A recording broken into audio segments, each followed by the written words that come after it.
I'm Dr. Ayo, and I live in Knoxville, Tennessee, and I do family medicine, and I work at Family Health Center. I'm from Metairie, Louisiana, which is sort of very close in proximity to New Orleans, Louisiana. So I was born and raised there, went to college at Louisiana Tech University in Ruston, Louisiana. Went back to New Orleans for med school at LSU, and I didn't want to raise a family in New Orleans. So I looked around for a really strong family medicine program because that's what I wanted to do for my career. So I took about a year and I looked around, and so Knoxville had a really strong family medicine program where I felt that I was not treated as just a family medicine resident, that I was treated as an equal, so that I would get the same opportunities for on-call procedures and work just as hard as everybody else and be able to learn as much as I could. So that's how I moved up here to Knoxville. I've stayed here because I have 3 kids. I've built this practice and I really actually love it here. So I love that there's a lot to do, that people are kind and welcoming, and it's a smaller community, so there's a sense of home. So I enjoy that about Knoxville. I graduated residency in 2004. I was employed for my first couple of positions as a physician, initially part-time because I had some kids. And that was nice to practice share and to have time to be with them when they were really young. And I liked that balance between family and work a lot. And, you know, why did I choose to do full-time? Well, it kind of started because as an employed physician, there's a lot of things you don't get to choose and you don't get to decide. I wanted to create a place where I would want to go, you know, and I would want my family to be brought. And so I think overall, I've done a good job of that, but as things have progressed, it's changed and it's become different. But that's the driving force behind the whole practice as it is now.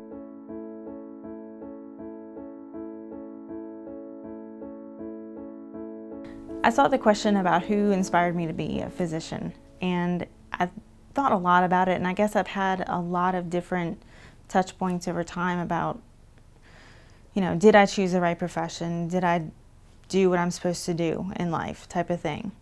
I think the first person and how I got interested in science and being a physician in general actually was my sister. So she had a congenital heart, deformity, and she was in hospitals all the time. And so we were around physicians. We were in the hospitals. We were doing all this. She was a pretty sick little kid.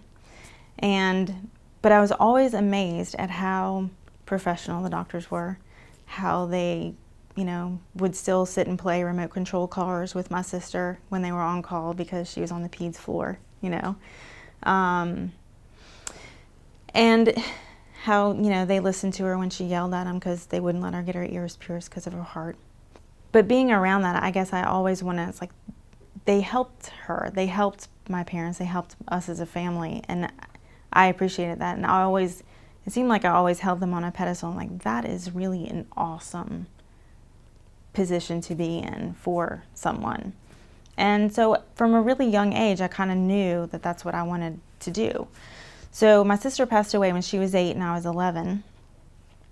And now, incredibly, I have a patient with a very similar congenital heart issue, and he's awesome, So that's pretty incredible for me to see. And I chose family medicine because I like people. I like knowing about people. I like knowing, about them to create a picture for me of their whole life and their whole person so that I can better help them. I mean, honestly, if you let people talk a little bit enough, they tell you what's wrong with them. They tell you what they need. They tell you, really, my finger hurts, and really it's because, I'm really nervous about whatever, and I just slammed it in the door or whatever, not because of whatever all else. It's the ability to let them have the time to talk.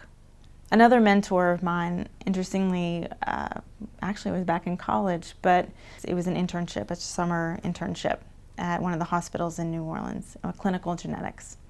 And we went and saw babies, and we had counseling, and with kids who are going like, I don't know what exactly is going on, and so we did some chromosome testing, etc. And we'd always walk fast. And one of the most important things that man ever told me was, the most important thing that you can give somebody is your time. So walk fast and get there, but spend the time with them so they can tell you their story. And that has really honestly stuck with me, so that, you know, if I'm going to hurry up, or I'm going to do this over here, and that can wait, because when I get into that room and I just can sit for a second for you and just say, how are you today? And what can I do to help you? How can I help you today? And just give somebody the chance to tell a full story before I say anything. Say anything. Say anything. Say anything. Say anything. Say anything. When I first opened, things were slower and I got to spend the time. And as things progressed, you know, it's a lot different. It wasn't so different back then, but I knew that I needed to be consistent to be able to pay the light bill. But now it's getting harder, and it's getting, they change the codes all the time, so they'll deny a lot of codes, and then I have to spend the time and to research that and figure out which is the right code, what are they gonna be, is the right submission stuff. They cut reimbursements. You know, there's a lot of different things and requirements that if I don't submit once a year to the insurance, that they don't call me, you know, an adequate provider, and so I get less stars. And it's crazy, but it is. I mean, I'm working for gold stars. I have to put the thing on the list, you know? So that's frustrating. And because of everything else, and I have to see more patients to pay the same light bill. And because I'm not gonna tell a patient to, here's the Kleenex box and I gotta go because I got somebody else and you're over time. I'm just not like that. So I'm gonna sit there for a few minutes. Yes, I'm gonna be behind. I also feel that most of my patients know that if I'm late, there was a reason why I'm late, and if they ever needed the time, I would spend the time with them. I think most people know that about me. So most people don't have too much of a problem, you know, that I'm late. I always apologize. I hate being late. Absolutely. I don't like it. I don't like it for them. For me, I feel rushed. I feel the pressure, you know, to get done. I have to go pick up kids too sometimes, so I have to be out. 5:30, it's the latest, that's it. So I need to be done. I need to be done for my staff to go home, you know. So that part has changed. The phone's ringing a lot more. We're, you know, arguing with the insurance companies about, why didn't you approve this test? Do another prior authorization. Why aren't you, you know, approving this referral? Finding providers and specialists for people is an issue, because, well, we're not taking this insurance, but we're taking this one, and finding the right ones, and it's really difficult. And I don't get to spend the time on what I love, honestly. I feel like I spend more time fixing and fighting fires than I do on what we've all tried to push for, and especially in family medicine, I would say, is preventive health care. I'd much rather sit there and talk to you and counsel you and come up with better foods for you to eat. Let's go and let me help you read some labels. Let me get you in touch with this person who, if you have a busy schedule, I know people who do personal cooking, can get you in touch with them to, you know, help you out so that you're not pulling together fast food for yourself during the week, so that you have something nutritious and healthy for you. I really think if I spent more time and I try really hard to go, okay, these are the guidelines, how can I help you? What are the obstacles that you find in your life? How can I help you get through those so that you can have a healthy life?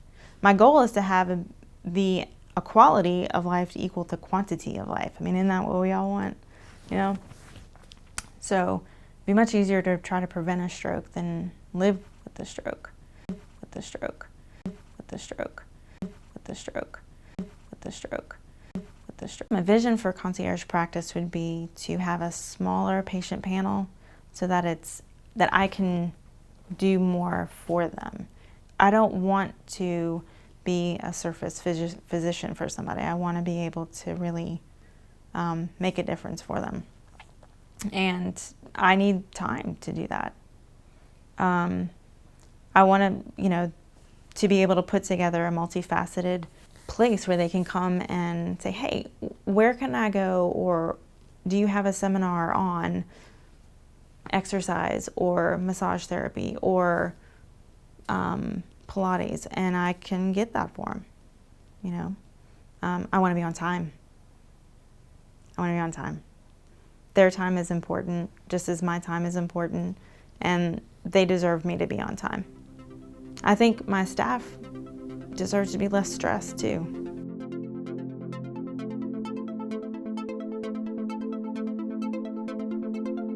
Becoming a concierge patient would allow people to have better access to me. I think that there would be no wait times. I think that everybody would have my personal cell phone and be able to get in touch with me. Not that people don't already, because I take a call for myself anyway right now. So if people really need me, there's somebody there on the other end of the line. You can always get in the same day, typically with me anyway. However, for concierge medicine, that's going to be a given, and I will absolutely be able to see you that day. I think that it means better care, and you'd have a physician that would be able to be more up to date on absolutely every study. And I think that, for people who aren't able, don't want to, however, as far as with concierge medicine, you can still come to Family Health Center. I'm still here. I still get to oversee your care, say hi in the halls, because I don't want to lose that. I don't want to feel like you can't come here, because you're absolutely, people are absolutely welcome. It's just that I want to dedicate my time to a smaller number of patients so I can be a better physician for them, and also have some time, honestly, to have for my 3 boys. They've been here at the office on days off. People know them. I have the pictures up of them, and I just think that that's part of, I get to know them, they get to know me.